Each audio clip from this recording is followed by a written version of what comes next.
Well, I'm a-working on a building, it's a true foundation. I'm a-holding up the blood-stained banner for my Lord.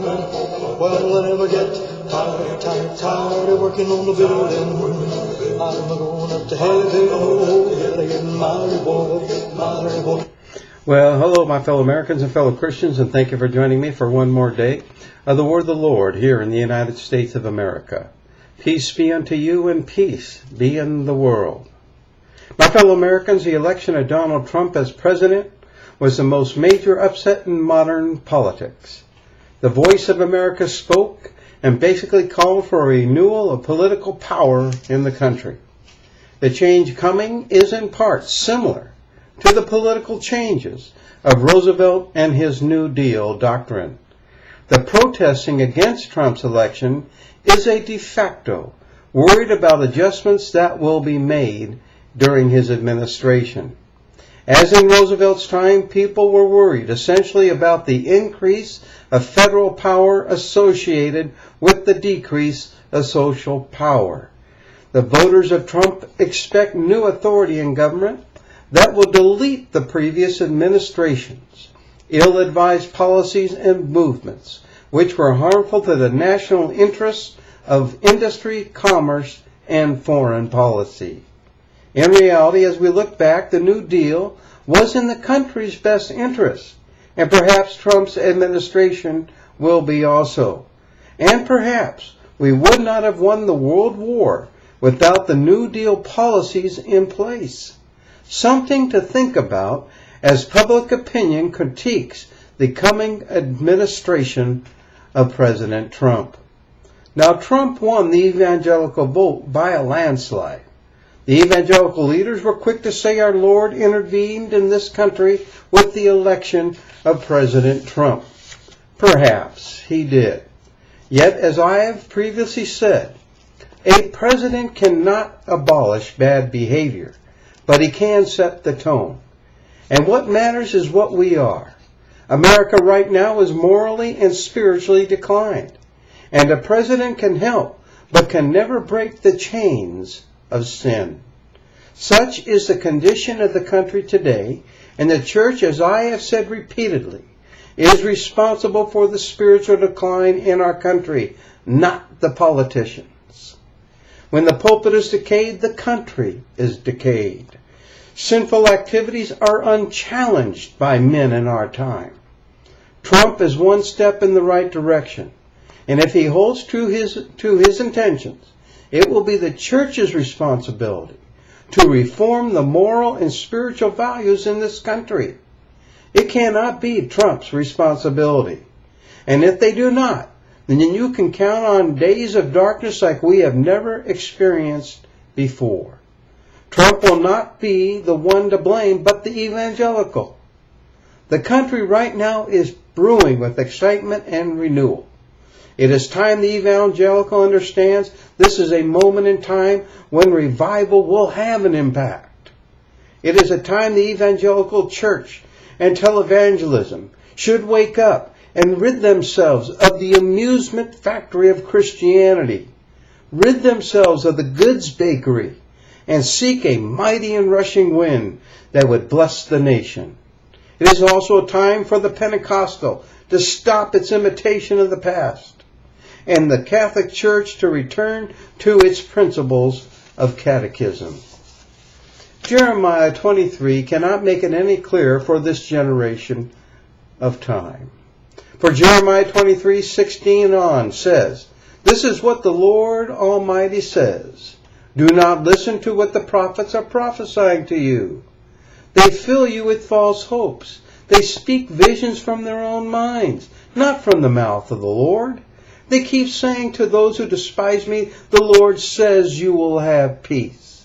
And to all who follow the stubbornness of their hearts, they say, no harm will come to you. But which of them has stood in my counsel to see and hear my word? Who has listened and heard it? See, the storm of the Lord will burst out in wrath, and a whirlwind swirling down on the heads of the wicked. The anger of the Lord will not turn back until he fully accomplishes the purposes of his heart. In days to come, you will understand it clearly. I did not send these prophets, yet they have run with their message. I did not speak to them, yet they have prophesied. But if they had stood in my counsel, they would have proclaimed my words to my people, and would have turned them from their evil ways and from their evil deeds. Our Lord goes on to say, yes, declares the Lord, I am against the prophets who wag their own tongues and declare, the Lord declares. I am against those who prophesy false dreams, declares the Lord. They tell them and lead my people astray with their reckless lies.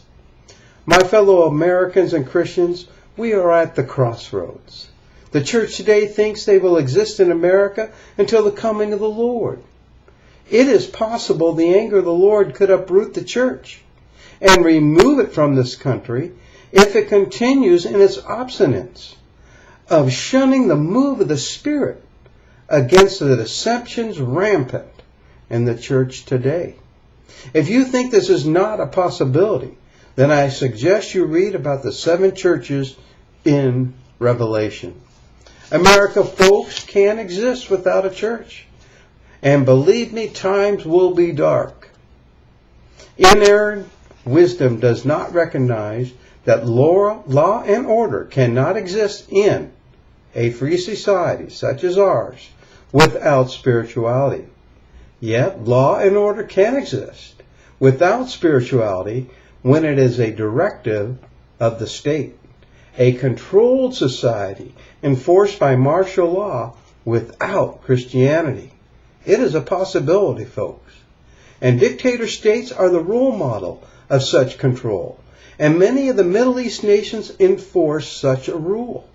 A dictator rule will eventually take hold of America if there is no return to spiritual values in the country.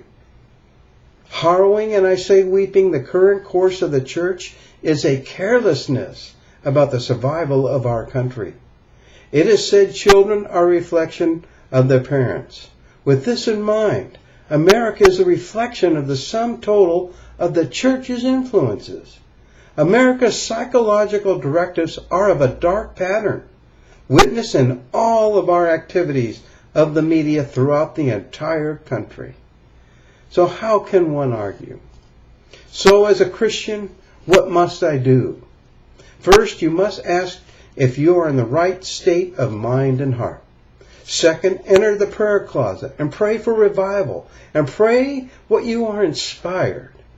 Third, do everything in your power to bring reputation and respect back unto the church. Fourth, have nothing to do with preachers, Christians, or churches which you know are on the wrong path of Christian faith. Fifth, remember the words of the Apostle Paul. He said, be you not unequally yoked together with unbelievers. For what fellowship has righteousness with unrighteousness? And what communion has light with darkness? 2 Corinthians 6:14. Lastly, be a great and shining light unto Christ and the Christian faith. My fellow Americans and Christians, if we all do these things, the church will return to the Spirit and power of the Lord. America will be blessed of God and become a Christian nation once again, and a great and shining light for all the world to see. I leave you today with the Word of God, and He says, if my people, who are called by my name, shall humble themselves and pray, and seek my face, and turn from their wicked ways, then will I hear from heaven, and will forgive their sin, and will heal their land. God bless you, and God bless the United States of America. Well, I'm working on the building. It's a true foundation. I'm holding up the bloodstained banner for my Lord. Well, I never get tired of working on the building.